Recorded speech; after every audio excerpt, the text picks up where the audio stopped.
my man Johhny is going to come up here and he is going to tell his story for you guys, man. Can we give him a round of applause? This guy just like volunteered to come up and share with us so we can kill some time. Because I'm like running out of songs, man. I only got like a handful of songs left. But I will play more. Hey everybody, my name's Johhny, and I'm going to start this off real simple. I am not a representative of anything known as Alcoholics Anonymous or anything like that, but what I want to talk to you about is my personal story, okay? And I always start this off by saying my name. My name is Johhny, and I am an alcoholic. And there are things that make me an alcoholic. So I'm going to read to you something real quick, and then I'll get into it. So this way, if you didn't hear anything that I said tonight, maybe you heard something out of the book. So this is in chapter 3 of the Alcoholics Anonymous Big Book. It says, most of us have been unwilling to admit we were real alcoholics or addicts. No person likes to think he is boldly and mentally different from his fellows.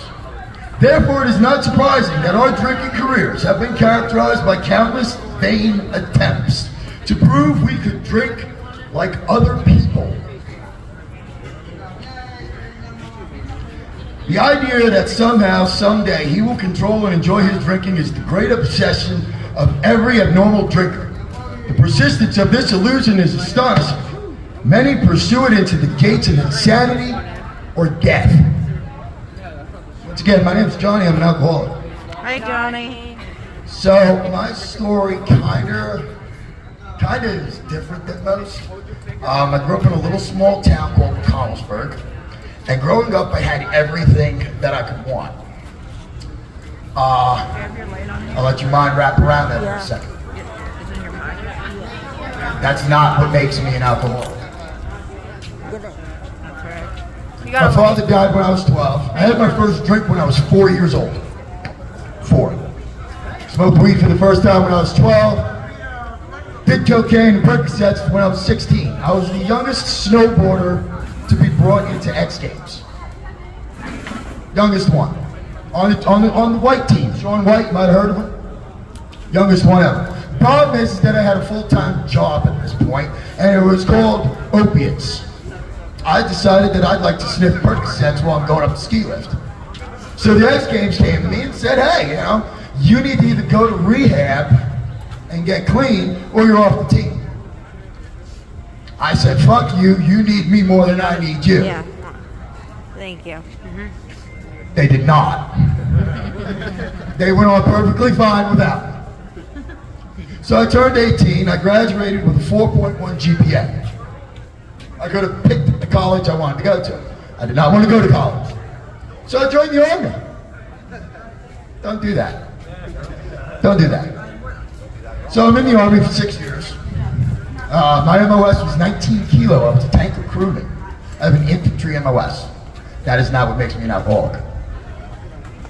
After 6 years, they bring me in for a urinalysis test, and I'm so fucked up that I'm like falling against the wall, nodding out. They're like, well, you're done here. We're gonna give you a chapter 9, which is a drug and alcohol discharge. Until they found the slew of Article 15s that I had, which is a write-up in the military, and they're like, no, asshole, you're catching the chapter 13 other than honorable. Me, I'm like, well, who the hell do you think you are? Don't you know who I am? You need me more than I need you. They did not. The Army went on perfectly fine without me. So I get out of the Army and I have a few years to myself where I decide to go on a world tour of drugs and pain. If you can relate with the word pain, maybe this story's for you. See, if I had a title to my book, it would be called, I've Had Enough Pain. That's what it comes down to.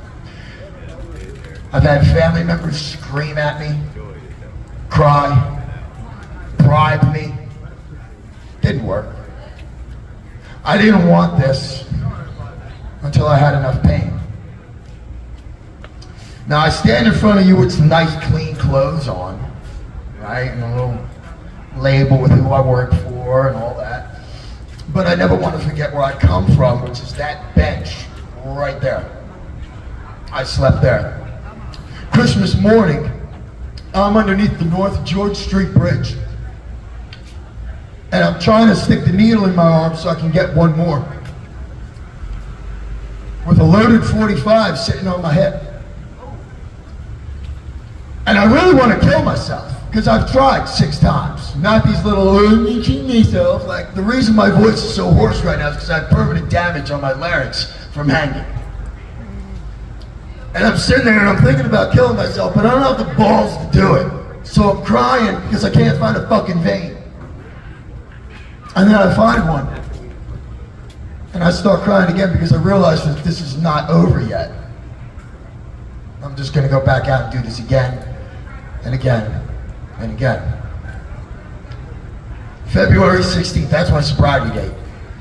February 16th. I finally decide I'm gonna go to rehab. I'm so fucked up that I can't even talk to the rehab. I have to get a CRS to call 4 different ones. Apparently you can't tell the rehab that you're suicidal, because they want you to go to a mental institution, and I'm like, I've been there. Yeah, don't try to kill yourself in a mental institution either. That's not good, because you become a ward of the state. Yeah, and they send you one of those weird places where there's like naked ladies beating on the windows and shit. It's not good. You can't tell them you're homicidal. Same thing, you know? So finally, after we call the 4th rehab, someone decides to take me, and I'm like, well, I have a great idea. Because I'm an alcoholic and I have fucking great ideas. I said I'm gonna get 2 more bags.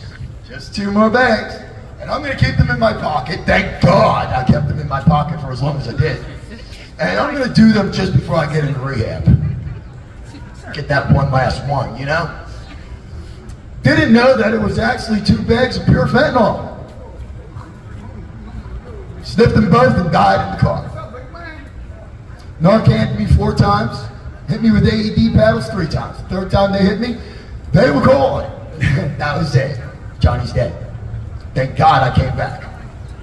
God's got a plan. I don't. It's just that simple. So I get out of rehab, and I show up at the Nicholas house. It's a recovery house here in York. And I get there, and everybody's taking bets on me. You know, I'm pretty sure if you're here, someone's probably taken a bet on you before. Right? Oh, he's not going to make it a month. Well, then I get a 1-month check. 30 days. 30 days is a goddamn miracle for some of us, because I can't remember the last time I had 12 hours. I tried. I fucking tried. I couldn't get 12 hours. I couldn't get a few hours long enough to be a father to my child. Instead, I'd leave her in the living room so I could run up the street and buy crack. I left my little girl at 5 months old, sitting in the living room. Thankfully, her mother got smart enough and decided to leave my ass. Took long enough. Had not been a part of my child's life for 4 years at this point. I get out. You know, and I start doing some stuff. Okay, and I say stuff because I'm an alcoholic, and I'm not really too good at doing stuff. Ask me to do something, I'm going to do the opposite, because I always know what's right.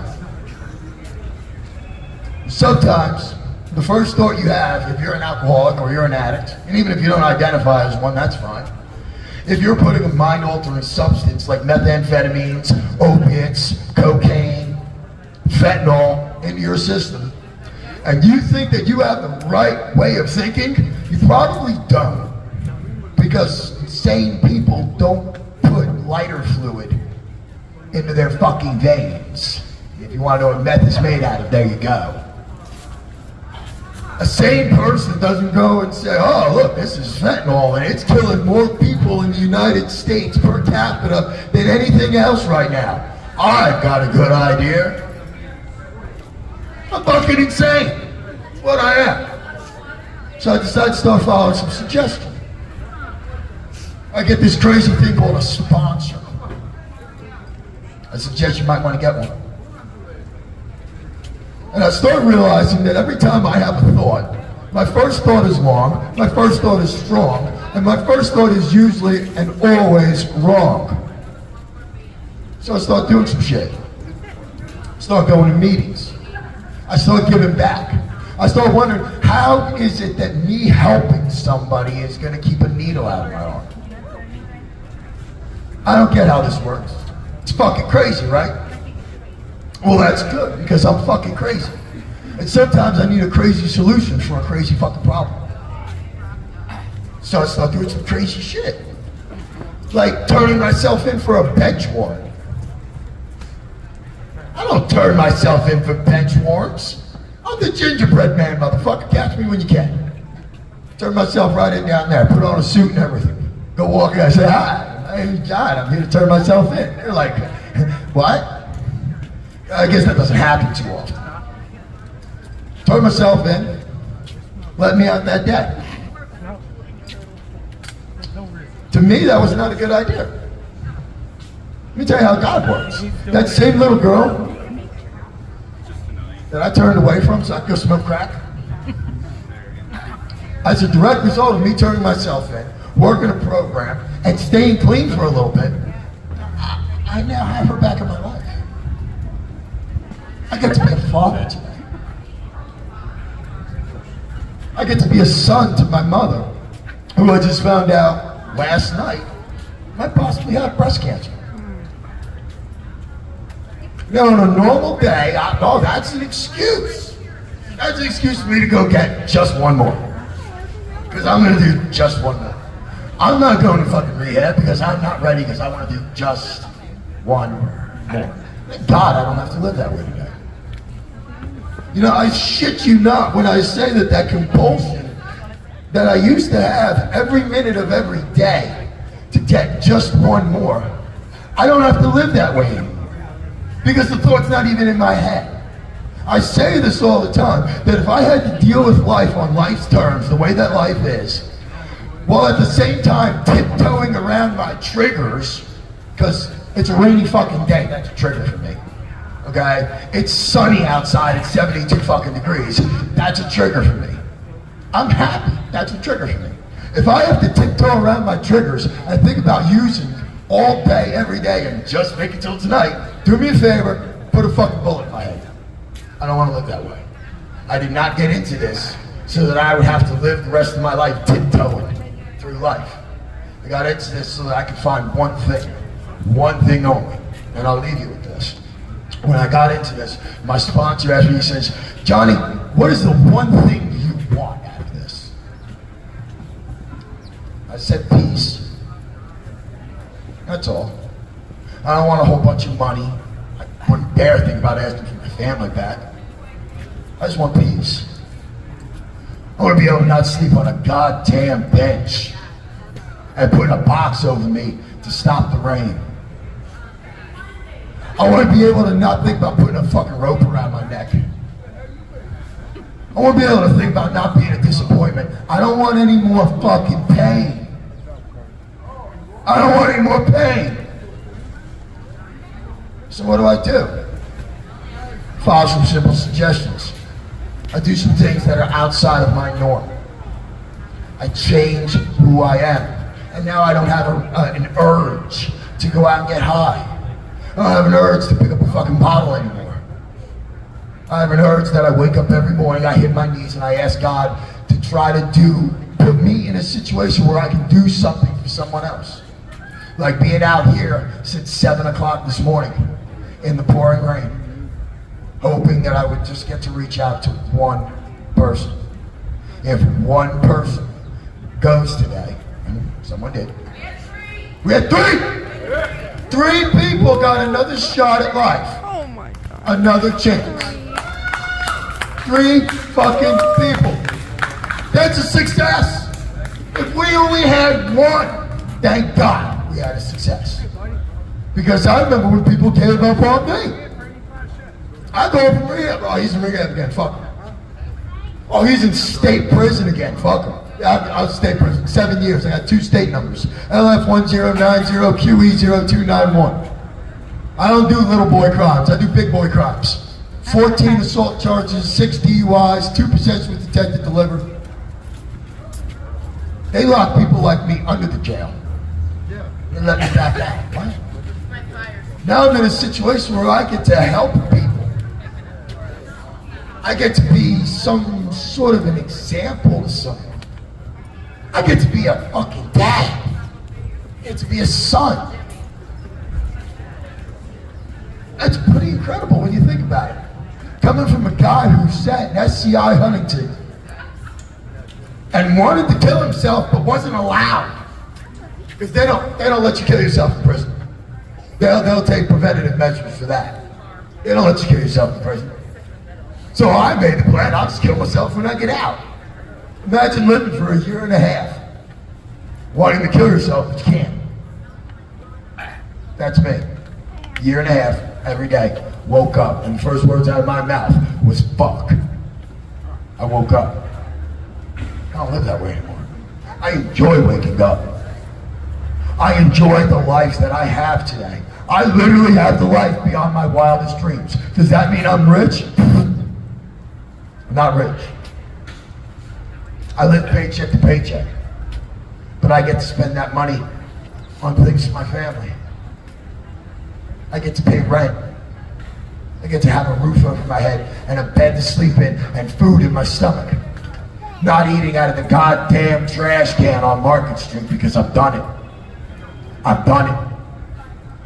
It's really nice right around here because you have all the restaurants and they throw the food right out there. Yeah, that's pretty good. Yeah, that's where the good shit is, right? Oh yeah. Or hanging out back here, Holy Hound throws their food right out back. You get some good shit right there, man. I don't want to live that way anymore. And I had people scream at me, beg me, cry, just get help. Just go get help. I don't want to get help. I'm fine. Yeah, I'm fine. I'm fucked up, I'm insecure, I'm neurotic, and I'm emotional. I'm fine. I'm fine.